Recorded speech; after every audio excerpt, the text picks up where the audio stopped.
जहाँ से जब तू आया था सभी हंसते तू रोता था। बसर कर जिंदगी ऐसी सभी रोता तो हंसता जा।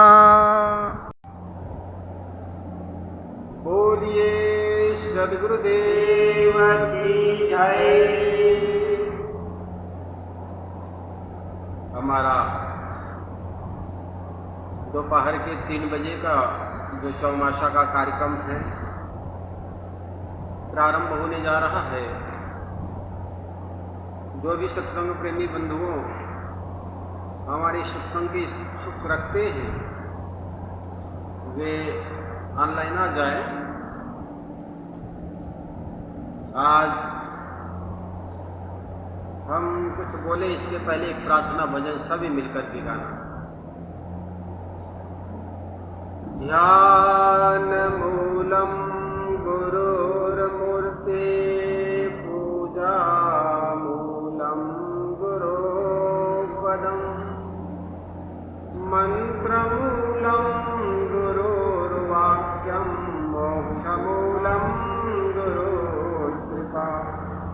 गुरुर्देवो गुरुर्धर्मो गुरुर्निष्ठा परं तपः। गुरुर्परं नास्ति नास्ति तत्त्वं गुरुपरम्।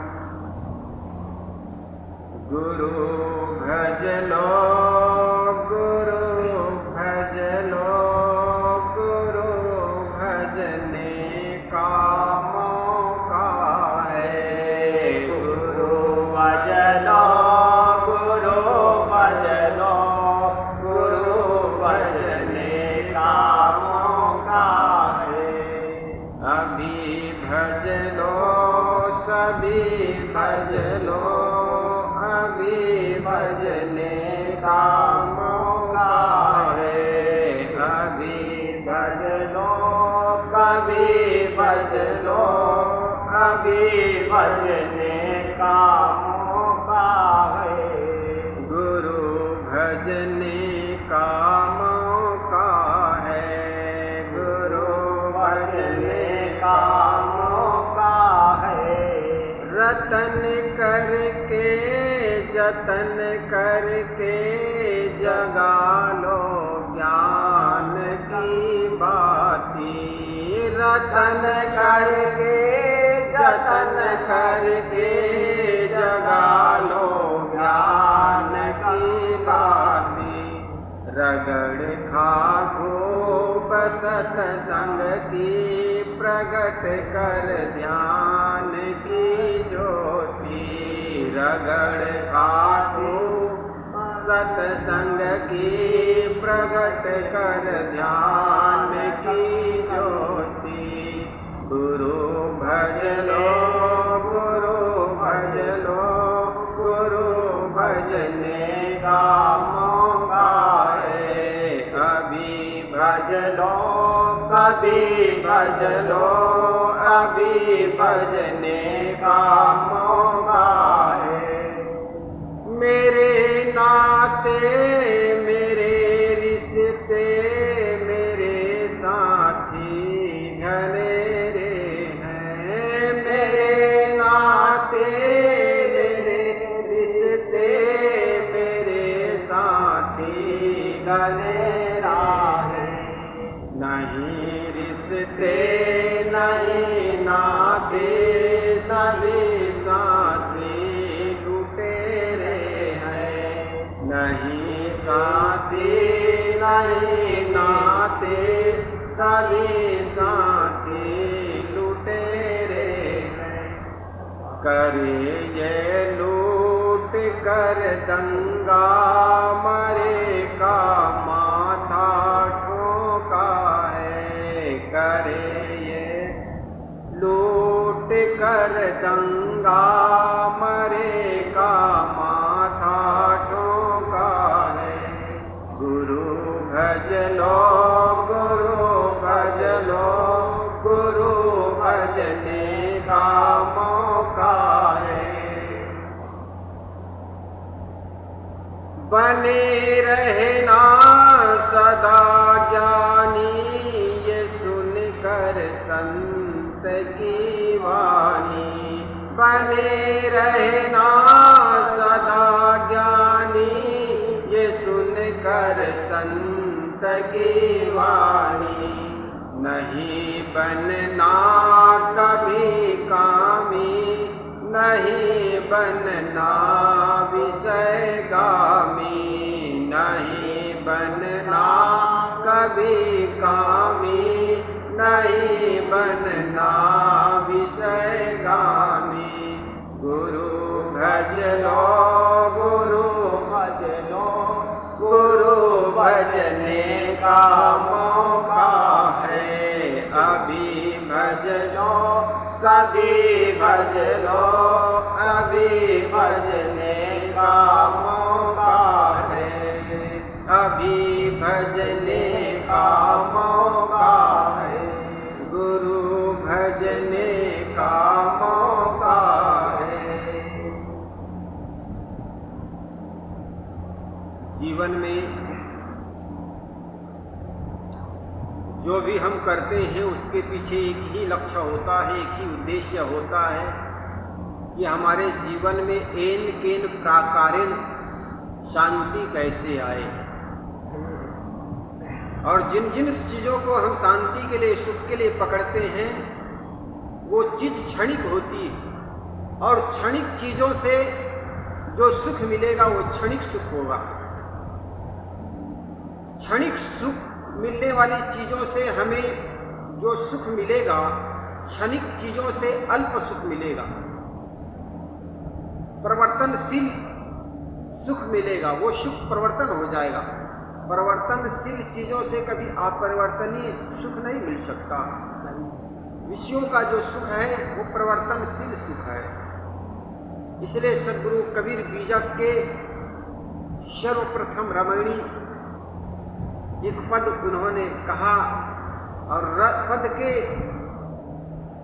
23 नंबर पद पर उन्होंने कहा, अल्प सुख दुख आदि अंता, मन भुलान मैं गर मैं मनता। सुख बिसराय मुक्ति कह पावै, परिहरि साच झूठ निज धावै। अनल ज्योति डाहे संगा, नैन नेह जस जरै पतंगा। करह विचार जो सब दुख जाई, परिहरि साच झूठ, परिहरि झूठ साच केर सगाई। लालच लागी जन्म सिराई, जरा मरण नियरायल आई। भरम का बांधा ई जगह, यह विधि आवे जाए। मानुष जन्म पाए के नर काहे को जहड़ाए। सद्गुरु कबीर का ऐसे लोगों के लिए जिन्होंने विषयों में सुख मान बैठा, हर क्षण जिसको विषयों का लत लगा रहता है, हर क्षण जहाँ पर विषय के लोग वशीभूत होकर के विषयों की खोज में दौड़ता रहता है, उनको एक सीख देना चाहता है। ये विषयों में जो सुख मिलता है ना वो अल्प है, अल्प सुख दुख आदि अंता। लेकिन जो दुख है वो आदि से अंत तक है, शुरुआत से अंत तक है। विषय के प्रति जैसे एक लड़का पढ़ाई करता है, हमने एक लड़का, युवक लड़का था, उनको कहा भैया किस लिए पढ़ते हो? उन्होंने कहा साहब जी अच्छी लड़की मिल जाए, शादी हो जाए, इसके लिए हम पढ़ाई करते हैं। अब उनकी पढ़ाई भी विषयों के लिए है, विषयों की प्राप्ति के लिए। हमने कहा भैया अच्छी लड़की तो मिल जाएगी, लेकिन क्या तुम्हारा जीवन अच्छा बन जाएगा? शिक्षा तो वह शिक्षा होती है जिससे व्यक्ति का जीवन अच्छा बने। लेकिन आजकल का जो शिक्षा है, विद्यालय की जो शिक्षा है, केवल एक परंपरा रह गई, चारित्रिक उज्ज्वलता नहीं रह जाती। केवल हम डिग्रियां प्राप्त करने हेतु नौकरी, पेट पालने के लिए नौकरी लग जाए, इतने तक की ही वो पढ़ाई रह गई। शिक्षा का मूल उद्देश्य होना चाहिए चरित्र की उज्ज्वलता, जिससे हमारा चरित्र उज्ज्वल हो जाए। तो विषयों में जो सुख मिलता है, उसी विषयों को पाने के लिए आदमी आधा जीवन पढ़ाई करता है, और पढ़ाई होने के बाद नौकरी लग गई, फिर उसके परिणाम में आधा जीवन झेलता है, पूरे जीवन विषयों के बीच लग जाता है। तो सदगुरु कबीर कहते अल्प सुख दुख आदि अंता, मन भुलान मैं गर मैं मनता। साहेब कहते विषयों का जो सुख है थोड़ा है और दुख आदि से अंत भरा हुआ है। संसारी जो सुख है, हर माँ बाप यही चाहते हैं कि जिस मार्ग को हमने देखा उसी मार्ग को हम अपने बच्चों को दिखाएं, उसी मार्ग में लगाएं। लेकिन साधु का जो मार्ग है एकदम विपरीत मार्ग है, उल्टा मार्ग। जो कि पानी की धारा में तो मुर्दा बह लेता, पानी की धारा के साथ मुर्दा बह जाता है, लेकिन पानी की धारा के विपरीत बहने के लिए जीवन की जरूरत है, जिंदे लोगों की होनी जरूरत है। और जिस धारा पर संसार के सारे लोग बह रहे हैं, उस धारा पर बहना तो बड़ा सरल होता है, एक दूसरे को देख करके आदमी जी लेता है, बह लेता है। लेकिन साधु का जो जीवन है एकदम धारा के विपरीत बहना, संसारियों के विपरीत बहना। इसलिए संसारी कहे भगत पगला, और भक्त कहते ये संसारी लोग पगला गए, क्योंकि जिसमें उनको सुख प्रतीत होता है, सन्यासी उसको सुख नहीं दिखता, क्योंकि उसको छिड़ता, विषयों में छिड़ता दिखाई पड़ता है। यही कारण है कि राजा भर्तरी को जिस दिन पता चला जिस पिंगला के प्रति मैं पागल बना फिर रहा हूँ, वो पिंगला तो किसी और को चाह रही है। और कहानी कहती है कि एक सन्यासी को एक फल मिल गया, सुंदर फल मिल गया। उस फल को सोचा मैं खा करके क्या करूं, क्यों ना मैं इस राज्य के राजा को जाकर के दे आऊं, जिससे उनकी प्रजा सदा सदा के लिए प्रजा का पोषण करेंगे, उसका स्वास्थ्य अच्छा रहेगा। क्योंकि वो फल था जिससे यौवन बना रहता है, यूँ कहा जाता है। लेकिन इतना जान लीजिए ऐसा फल रहा होगा जिससे स्वास्थ्य अच्छा हो जाता रहा होगा, अच्छा रहता होगा, शारीरिक दृष्टि में कोई औषधि रही होगी। तो सन्यासी ने सोचा कि ये फल मैं क्यों खाऊं, चल करके इस राज्य के राजा को दे दूं, जिससे प्रजा को अधिक समय तक वे पोषण कर पाएंगे। जाकर के सन्यासी उस राजा को फल देता है, राजन इस फल को आप ग्रहण कीजिए। राजा ने पूछा ये कौन से फल है? राजन ये दीर्घायु बना रहे, आपकी दीर्घायु बनी रहेगी, आपकी उम्र अधिक अवस्था तक बनी रहेगी, आप जीवित रहेंगे, स्वस्थ रहेंगे, तो प्रजाओं को लंबे समय तक सुख दे पाएंगे। इसलिए मेरी अर्जी है सरकार, ये फल को आप ग्रहण कीजिए। लेकिन आप सब जानते हैं मोही व्यक्ति होती अच्छी से अच्छी चीज और अच्छी से अच्छी जगह सदा अपने प्रीतम को दिखाना और खिलाना चाहता है। तो राजा का सबसे बड़ा प्रेम अपनी पत्नी से था। तो राजा ने सोचा ये फल खा करके मैं क्या करूं, तो क्यों ना अपनी पत्नी पिंगला को दे जाऊं। शाम को संध्या के समय वो जाकर के अपनी पत्नी से कहता है, देवी ये फल है किसी सन्यासी से ने मुझे दिया था, ये दीर्घायु होने का फल है, ये फल आप ग्रहण कर लीजिए। उनकी पत्नी फल तो ले लेती, कहती राजन ये फल मैं सुबह स्नान करके ग्रहण करूंगी। और कहा जाता है वो फल पिंगला के हाथ में आया तो संध्या के समय, रात्रि के समय वो पिंगला अपने प्रीतम घोड़ा दरोगा को वो फल दे देती है। घोड़ा दरोगा वो फल पा करके सोचता है कि ये फल खा करके मैं क्या करूं, क्यों ना मैं अपनी प्रिय, उनके प्रिय जो थी वो नगर वेश्या थी, क्यों ना उस नगर वेश्या को दे आऊं। नगर वेश्या को दे आता है। नगर वेश्या उस फल को देख करके सोचती है फल खा करके मैं क्या करूं, चूंकि अनेक पुरुषों को बर्बादी करने का मेरा हाथ है और न जाने दीर्घायु हो जाने से, मेरी उम्र बढ़ जाने से और कितने पुरुषों का खराब होने का कारण बनूं। इससे अच्छा क्यों ना मैं चल करके राजा को दे जाऊं, क्योंकि राजा अच्छे होंगे तो प्रजा को अच्छा रखेंगे। वो जाकर के राजा को भेंट कर देती। राजा ने जैसे वो फल देखा तो राजा की आंखें तो खुली की खुली रह गई, क्योंकि वो फल अपनी प्रीतमा रानी को दिया हुआ था। उस फल को देख करके राजा कहने लगा, अच्छा देवी ये फल तूने कहाँ से पाया? रानी को जबरवाली बताना पड़ा, राजन ये फल मुझे घोड़ा दरोगा ने दिया है। घोड़ा दरोगा को भी बुलाया गया और कहा गया बताओ ये फल कहाँ से पाए, अन्यथा तुम्हें फांसी की सजा दे दिया जाएगा, क्योंकि राजा तो राजा होता है। राजा अग्नि और सन उल्टी इनकी रीत कहते हैं। राजा के साथ कोई भी गलती करोगे ना, उनकी तो उल्टी रीत होती। अगर ठीक भी करोगे तो भी उनकी सजा देने का अधिकारी होता, तुम तो गलती ही कर रहे हो। राजा ने कहा ये फल कहाँ से पाए बताओ, अन्यथा तुम्हें गलत उत्तर देने पर तुम्हें सजा भी हो सकती। राजा के कहने पर घोड़ा दरोगा ने बताया, सरकार ये फल आपकी पत्नी महारानी पिंगला ने मुझे दी है। उस फल को लेकर राजन पिंगला के पास चले गए और पिंगला से पूछता है कि देवी, मैंने जो कल शाम के समय आपको जो फल दिया था, क्या वो फल खा ली? बात बनाते हुए कहने लगी कि राजन, आपने जो फल दिए नहा खोर करके स्नान करके मैंने वो फल तो कब के ग्रहण कर ली।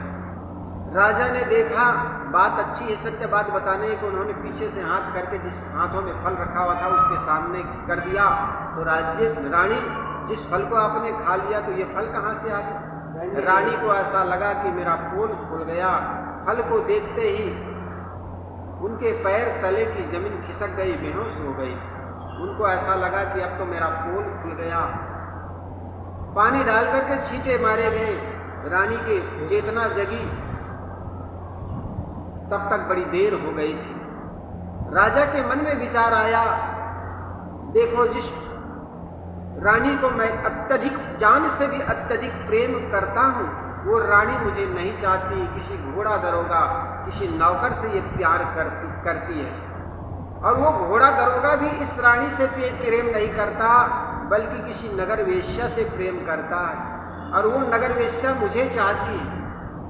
ये कैसा वासना, कैसी वासना, कैसा मोह है, कैसी माया है, जिसके चलते हम जिसको चाहते हैं वो हमें नहीं चाहता, बल्कि वो जिसको चाहती है वो भी उसको नहीं चाहता, बल्कि किसी और को चाहता है। तो इस प्रकार धिक्कार उस रानी को, पिंगला को, धिक्कार उस घोड़ा दरोगा को, और धिक्कार उस वेश्या को, और धिक्कार उस वासना को, जिनके चलते ऐसी सारे कृत्य होता चला जाता। तो कहने का मतलब, जिस जगह पर हमारा मोह होता है, मोह के मूल में स्वार्थ होता है। जहाँ से हमारा स्वार्थ की पूर्ति होती है, वहाँ पर से हम मोह करना शुरू कर देते हैं। जैसे आपसे मुझे किस धन मिलता, या आपका रूप सौंदर्य है, सौंदर्य रूप को देख करके, किसी के धन को देख करके, किसी के पद को देख करके अगर कोई चाहता है तो वो प्रेम नहीं है। जिस दिन धन मिट जाएगा, जिस दिन सौंदर्य खो जाएगा, और जिस दिन पद से आदमी पदच्युत हो जाएगा, उस दिन उनका मोह रहेगा नहीं फिर तो, क्योंकि उनका स्वार्थ पूरा हो गया। जिसके चलते वो प्रेम करता था, जिसके चलते मोह करता था, वो चीज उनके पास है नहीं। जैसा कोई आदमी आज राजनेता बनता है तो प्रजा लोग आगे पीछे चलते हैं, जिंदाबाद जयकारा लगाते हैं। लेकिन जिस दिन वही पद से उतर जाता है, झोला लेकर बेचारा सब्जी खरीदने जाता है, साइकिल में जाता है, और जब तक पद में होता है तब एक से एक गाड़ी आ जाता है, सरकार इसमें बैठी आइए, मैं आपको छोड़ जाऊं। वो स्वार्थ के वशीभूत होता है, और स्वार्थ के वशीभूत पूरी दुनिया लगी रहती है। कहा जाता है महात्मा बुद्ध के एक सुंदर शिष्य थे, प्रकांड विद्वान थे, युवा शरीर था। एक बार वो एक गलियों से होकर के गुजर रहे थे। गली में एक वेश्या रहती थी। वेश्या की दृष्टि उस सन्यासी पर पड़ गया।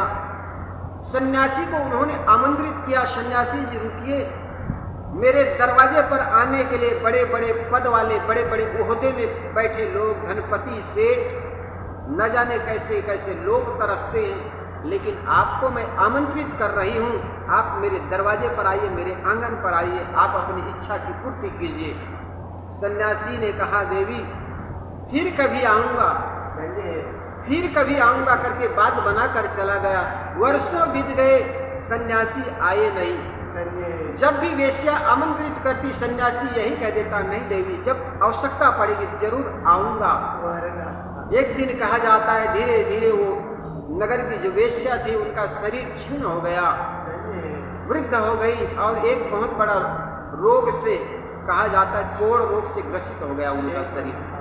जब कोढ़ रोग से ग्रसित हो गया, नगर के लोग उनको बाहर निकाल दिए। गांव के बाहर एक झाड़ था, वहां पर छोटा सी घास फूस की कुटिया बना करके उनको वहां पर बैठा दिए। आते जाते लोगों को भीख मांगते, कोई 2 रोटी डाल देते, कोई पानी डाल देते, उसी से उनका जीवन यापन होता। गांव में शरीर में बड़े बड़े घाव निकल आए थे, कोढ़ के रोग थे। जब उस सन्यासी को पता चला, महात्मा बुद्ध के शिष्य को, कि आज कोढ़ रोग से ग्रसित है वो वेश्या, उनको लगा कि उस देवी को आज आवश्यकता है मेरी। कल तक तो उनको पूरे नगर के लोग चाहते थे, बड़े बड़े सेठ साहूकारों की भीड़ लगी होती थी दरवाजे पर। अब आप साहू सेठों की जरूरत नहीं, मेरी जरूरत है। जाकर के सन्यासी उनके दरवाजे पर दस्तक दिए। वो नगर वेश्या जो रोग से पीड़ित थी, वो पूछने लगी, कौन? सन्यासी ने कहा, वही जिसे आप रोज याद करती थी। एक दिन आमंत्रित भी किए थे कि सन्यासी आइए मेरे दरवाजे पर। देवी मैं आज आया हूँ। उस वेश्या ने कहा कि बड़े देर कर दी, मैं तो बहुत पहले बुलाई थी आपको, लेकिन आते आते बहुत देर कर दिया आपने, अब तुम्हारी कोई जरूरत नहीं है। सन्यासी ने कहा कि देवी, आज जितनी आवश्यकता तुमको मेरी है वो कल नहीं था। कल तो लोग आते ही थे आपके पास, भीड़ लगी रहती थी, लेकिन आज आपका शरीर रोग से ग्रसित हो गया है, आपको बहुत बड़ी कोढ़ रोग हो गया है, आप तुम्हारे पास कोई नहीं सेवा करने के लिए, अतः आज मेरी आवश्यकता है।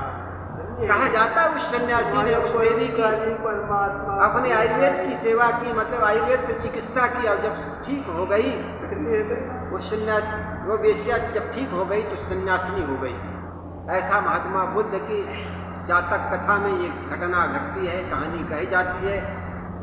ठीक इसी प्रकार विश्व में जो सुख है वो तो स्वार्थ के चलते हैं। जब तक आपका शरीर सुंदर दिखता है, सौंदर्य बना हुआ है, युवक आपके दरवाजे पर आएंगे जाएंगे, जिस दिन वही शरीर में सिकन पड़ जाएंगे, घाव उभर आएंगे, बूढ़े हो जाएंगे, लोग आपके दरवाजे पर झांकना भी पसंद नहीं करेंगे। इसलिए मेरे मित्रों, ये शरीर तो जन्मेगा, मरेगा, जवान होंगे, बूढ़े होंगे, लेकिन इस शरीर के अंदर आत्म तत्व है, चेतना है। उस चेतना को समझो। चिता जले इसके पहले चेतना को समझे, अर्थी उठे इसके पहले जीवन के अर्थ को समझे, तो निश्चित जानिए हमारा जीवन सार्थक हो जाएगा। तो सद्गुरु कबीर कहते हैं, अल्प सुख दुख आदि अंता, मन भुलान मैं गर मैं मनता। उन्मत्त हाथी की तरह हम भूले चले जा रहे हैं इसी शरीर को मैं माने हुए।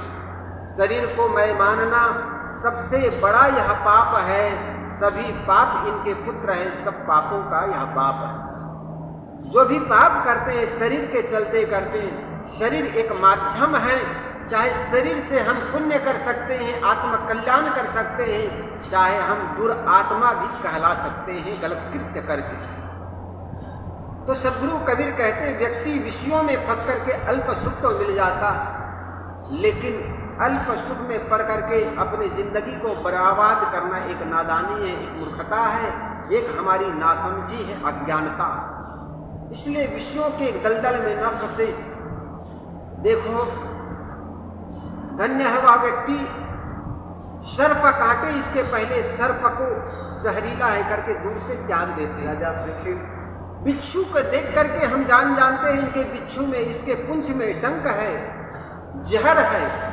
शेर को देख करके डर जाते हैं, दूर से उनको भाग जाते हैं, हम दूर से ही दुत्कार देते हैं। किसी भी प्राणी को देख करके, जैसा वो खूंखार हो या हिंसकी हो, तो देख करके हमें समझ में आ जाता है ये तो हमें हानि पहुंचाने वाला है, उनसे दूर चले जाते हैं। लेकिन विश्व में सुख मान करके हम उनके और पीछे पीछे लग जाते हैं। कहा जाता है एक नगर में, नगर के साफ करने वाली, झाड़ू लगाने वाली एक माता जी झाड़ू लगा के गंदगी को टोकरी में भर करके गांव के बाहर फेंक आती। पहले ज़माने में गांव की गंदगी सेठों साहूकारों के, बड़े घरे के लोगों की गंदगी जो होती थी ना, उसको टोकरी में उठा करके बाहर मैदान में फेंक आती थी। उनका वही काम था। एक दिन उनको सुंदर कपड़ा मिल गया, मखमल की चादर मिल गई।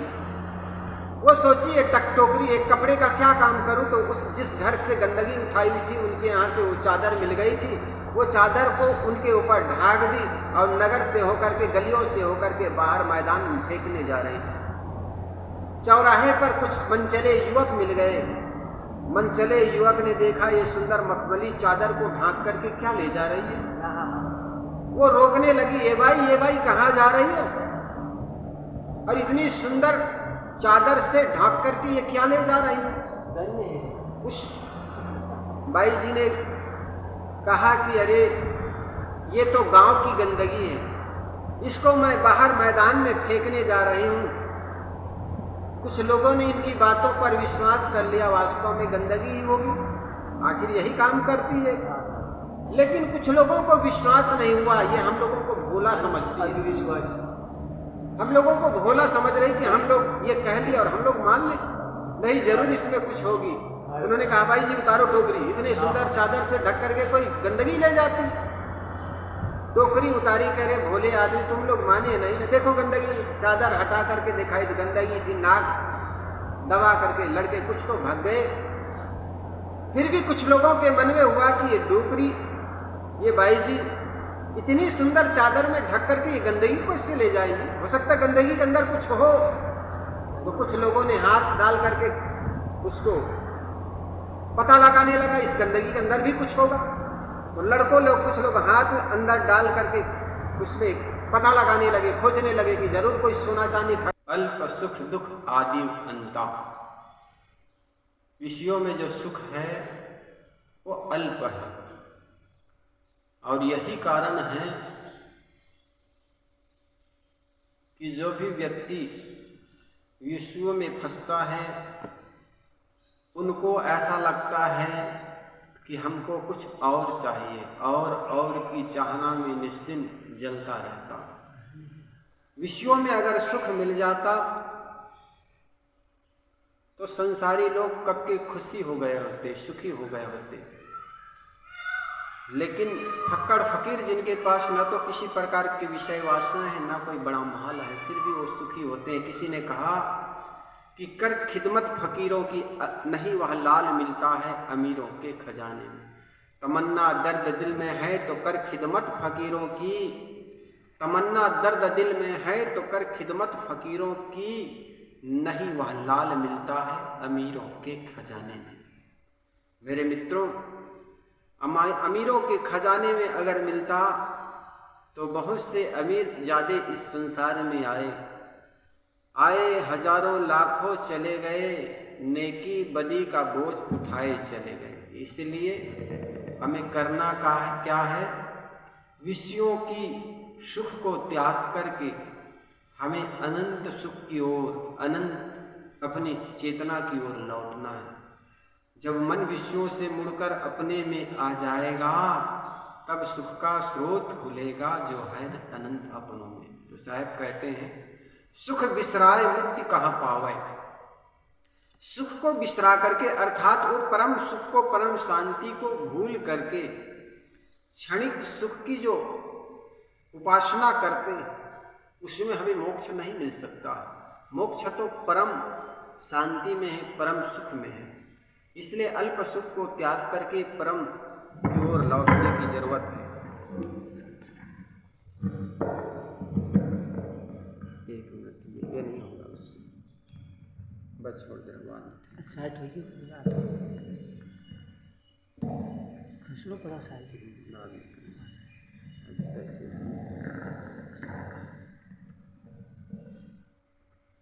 तो अल्प सुख, पंखा कूलर चालू करो, हाँ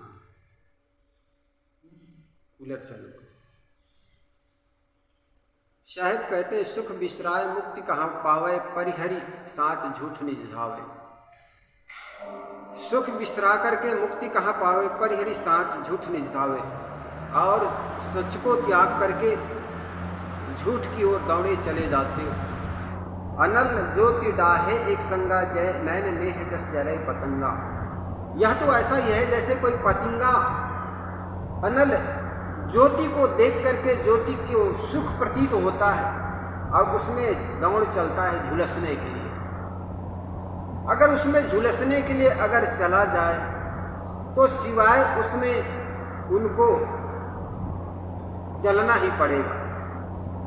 रूप विषय को देख करके पतंगे दौड़े चले जाते हैं, उनको सुख थोड़े मिलता, उसी में झुलस जाता। और विषयों के प्रति सुख होना, सुख का प्रतीत होना तो वैसे ही है जैसे कुत्ते को सूखी हड्डी में जो रस मिलता है। कुत्ते में कोई खून नहीं आता है, लेकिन कुत्ता अपने जमड़े से जो खून निकलता है वो ऐसा लगता है सूखी हड्डी से खून आ रहा है। ठीक उसमें सुख मान करके उनको चबाता चला जाता है, काटता चला जाता है। ठीक विषयों का जो सुख है वैसा ही। साहब कहते हैं अनल ज्योति डाहे एक संगा, नैन नेह जस जरे पतंगा। जिस प्रकार ज्योति को देख करके पतंगा दौड़े चले जाते हैं, नैन नेह जस जरे पतंगा, नैन के नेह में आंखों के विषयों में प्रीता मान करके वो दौड़े चले जाते हैं, उसी में जल मरते हैं। करो विचार जो सब दुख जाई, परिहरि झूठा केर सगाई, सदगुरु कबीर कहते हैं। लेकिन मेरे मित्रों, ये सब पर विचार करना चाहिए। जिस प्रकार पतंगा रूप के विषय में पढ़ करके अपना जान दे देता है, इसी प्रकार हम अल्प सुख के लोभ में पड़ करके विषयों के प्रति दौड़े चले जाते हैं और सिवाय अपने हानि के और कुछ नहीं करते।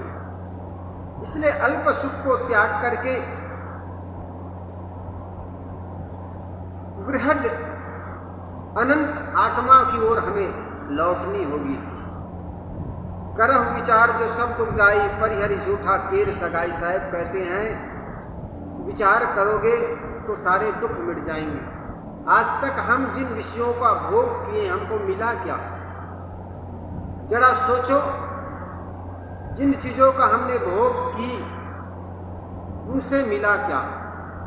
अच्छे से अच्छे रसगुल्ला कब तक खा पाओगे? एक खाओगे तुम्हें बड़ा अच्छा लगेगा, दो खाओगे अच्छा लगेगा, लेकिन दर्जन रख दे आप, दर्जन खाने के बाद भी आपको कोई और टिका दे, एक और खाओ तो आप उनके लिए बड़ा नाखुश हो जाएंगे, आपको दुश्मन प्रतीत होने लगेगा। तो अगर विषयों में सुख होता तो सुख बढ़ना चाहिए ना, बल्कि एक समय के बाद वो घटना शुरू हो जाता है, घटना को जहर लगने लगता। क्यों? क्योंकि उसमें सुख है नहीं। इसी प्रकार कोई भी विषय ले लीजिए, कब तक देखे रहोगे? किसी भी चीज को कब तक अपने आप से लगा कर रखोगे? सुंदर चीजें हो, सुंदर रूप हो, सुंदर खाने की वस्तु हो, कब तक खाओगे? एक समय आपकी इंद्रियां थक जाएगी, आपकी इंद्रियां जवाब दे देगी, आपका शरीर ग्रसित हो जाएगी बीमारी से। इसलिए ये मत सोचना कि हमारे जीवन में जो विषय मिला है इसका भोग भोगने के लिए कोई लाइसेंस मिला हुआ। साहब आगे कहते हैं करो विचार जो सब दुख जाई, परिहरि झूठा केर सगाई। झूठों के साथ आदमी ने अपनी सगाई कर ली है, अपने संबंध बना लिया है। लालच लागी जन्म सिराई, जरा मरण नियराय लाई। साहब कहते इस लालच और लोभ में पड़ करके आदमी के जन्म मृत्यु में पड़ जाता है, जन्म उनके समाप्त हो जाते हैं। अब इस प्रकार आने जाने का जिंदगी उनकी यूं ही बनी रहती है। जिस प्रकार स्वामी दयानंद शंकराचार्य ने कहा था पुनरपि जननम पुनरपि मरणम, पुनरपि जननम पुनरपि मरणम, पुनरपि जननी जठरे शयनम। बार बार जन्म लेना, बार बार मरना और बार बार गर्भ अग्नि में जलना, यही आदमी को सुख प्रतीत होने लग गया। लेकिन ये तीन महादुख है। इसलिए इस जन्म लेने, मरने और जठर अग्नि में सोने के बजाय जीवन जो मिला है, मनुष्य तन जो मिला है, मानुष तन सद्गुरु मिलन मोक्षव इच्छा होए, पाए तीनों परम है, पाए सुयोग न खोए। साहब कहते हैं ये सुयोग मिला हुआ है, ये सुयोग को खोना नहीं चाहिए। परम जो वस्तु है वो अपने निज धाम है, अपनी आत्मा में है। साहब आगे कहते हैं भरम का बांधा ये जग, यही विधि आवे जा, मानुष जन्म पाएंगे नर काहे को जहड़ाना बांधना। भरम में पड़ करके, भ्रम स्थिति में आदमी को सुख प्रतीत होता है, भ्रम का बांधा ये जगह यही विधिया वह जाए। भ्रम में पढ़ करके, विषयों में पढ़ करके आदमी इस संसार में आने जाने का ही काम करता।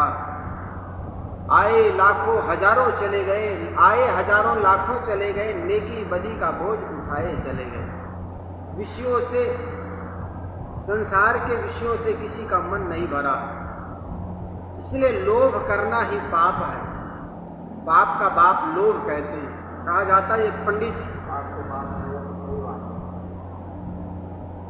हरिद्वार से संस्कृत में आचार्य कर करके आया। पंडित आया तो पंडित का लड़का था, वो आचार्य करके आया।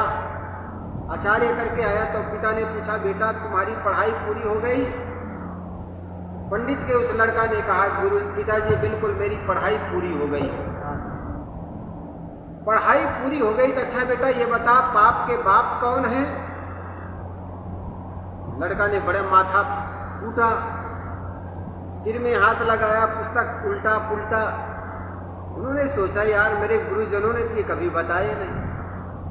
पूरी पुस्तक पढ़ ली, आचार्य करके आ गए, लेकिन उन्होंने कुछ मिला नहीं। पिता ने कहा, पिताजी मैं तो ये पढ़ा नहीं। पिता ने कहा फिर जा तू पढ़ के आ। कहा जाता है जा रहा था, हरिद्वार के पहले कोई बस्ती थी, वहां रात्रि में ठहरा। रात्रि में ठहरा तो उन्होंने सोचा कि एक नगर वेश्या, उस गांव में एक वेश्या रहा करती थी। वेश्या के दरवाजे पर कोई झाड़ का था, झाड़ था पीपल का, वहीं पर वो ठहरे हुए थे। उस व्यक्ति को देख करके, उस पंडित को, लड़के को देख करके कहा, भैया तू कहाँ जा रहा है, क्या बात है?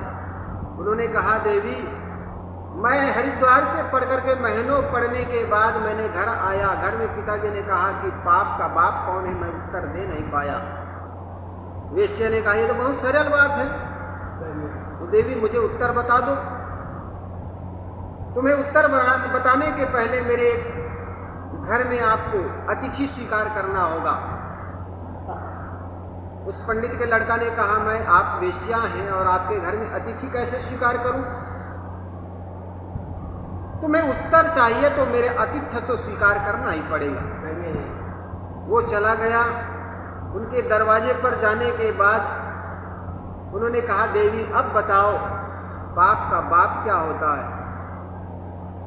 नगर उस वेश्या ने कहा, पहले मेरे ये पानी ग्रहण करो। गिलास में पानी दी उन्होंने। पानी दिया तो उस लड़के ने सोचा अब पानी कैसे पीऊं, उनके घर आतिथ्य आ तो गया लेकिन पानी मैं ग्रहण नहीं कर सकता हूँ। वेश्या कहती, रे गिलास भर पानी तो पियोगे, तुम्हें साथ साथ 100 अशर्फियाँ भी मिलेंगी, 100 सिक्के मिलेंगे। सिक्के के लोभ में लड़का ने सोचा यार पानी पीने में क्या लगता है, पानी पी लेता हूँ, 100 अशर्फिया साथ में मिलेगा। वो पानी पी गए, अशर्फिया अपने पास रख लिया। अशर्फिया रखने के बाद वेश्या कहती कि देव पहले फिर कुछ भोजन कर लो, फिर तुम्हें उत्तर मैं दूंगी। उन्होंने कहा पानी तक तो बात ठीक है, अब भोजन कैसे करूं? उन्होंने कहा अरे भोजन करोगे तो मैं तुम्हें 500 अशर्फिया भी तो दूंगी ना। अशर्फी के लोभ को रोक नहीं पाए। यार भोजन करने में क्या लगता, अपना ही पेट भरेगा, साथ साथ 5 अशर्फी भी मिलेगी, 500 अशर्फिया मिलेंगी। अशर्फी के लोभ में वो लड़का भोजन भी किया। फिर वो लड़का पूछता है, देवी अब बता दो पाप का बाप क्या होता है? वेश्या कहती है, अरे भले आदमी तुम अभी तक समझ नहीं पाए। अगर मैं तुम्हें यह अशर्फी नहीं देती तो क्या तुम मेरे घर पानी पीता? अगर मैं अशर्फी नहीं देती तो क्या तुम मेरे घर भोजन करते? अभी भी तुम्हारे अकल ठिकाने नहीं आई। पाप का बाप लोभ होता है।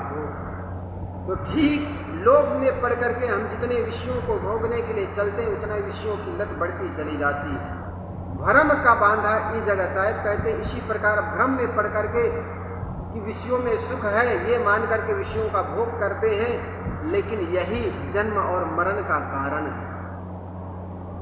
मानुष जन्म पाए के नर काहे को जड़ाए, साहब कहते हैं मनुष्य तन मिला हुआ है और मनुष्य तन मिलने के बावजूद तूने इसका सार्थक काम नहीं किया, बल्कि नर काहे को जड़ाए, किस प्रकार किस क्यों और बंधते चले जा रहे हो विषयों में।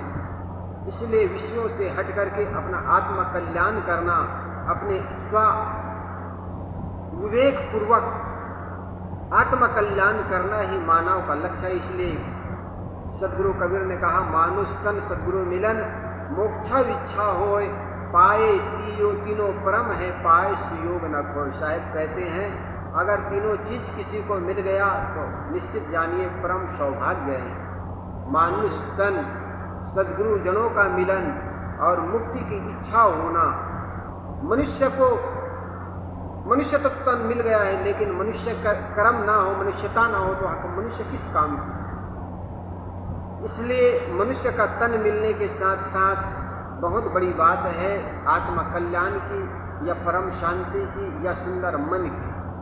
और जिस व्यक्ति को सुंदर मन मिल गया ना, वो व्यक्ति का जीवन समझो धन्य हो गया।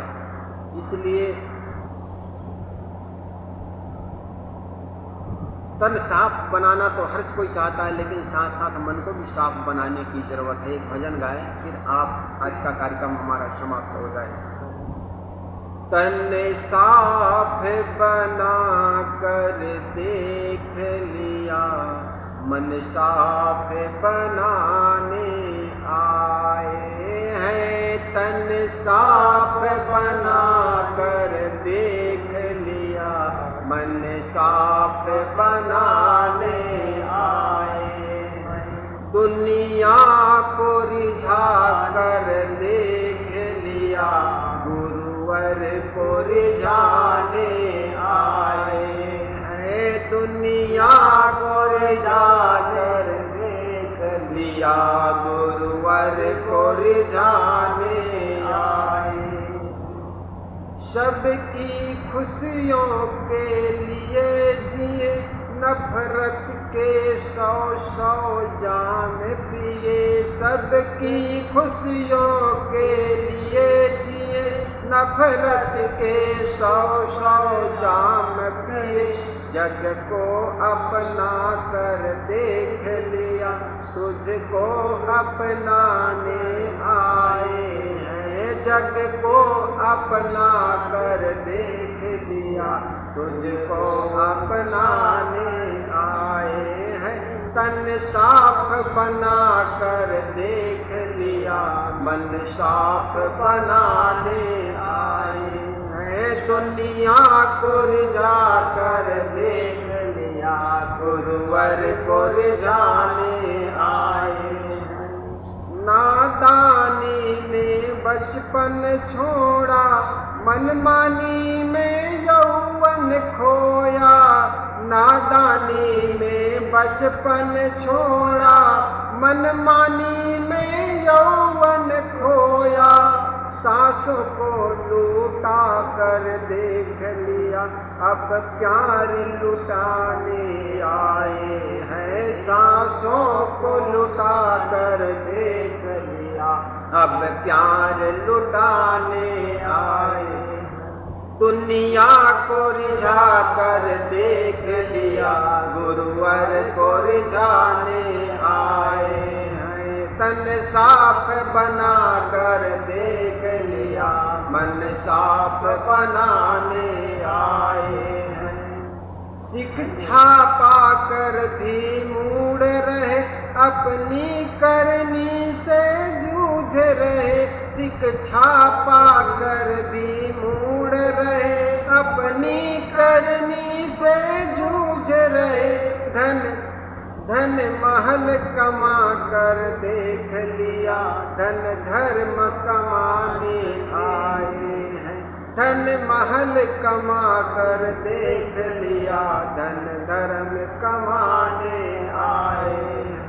धन माल कमा कर देख लिया, धन धर्म कमाने आए हैं। दुनिया को रिझा कर देख लिया, गुरुवर को रिझाने आए हैं। तन साफ बना कर देख लिया, गुरुवर को रिझाने आए।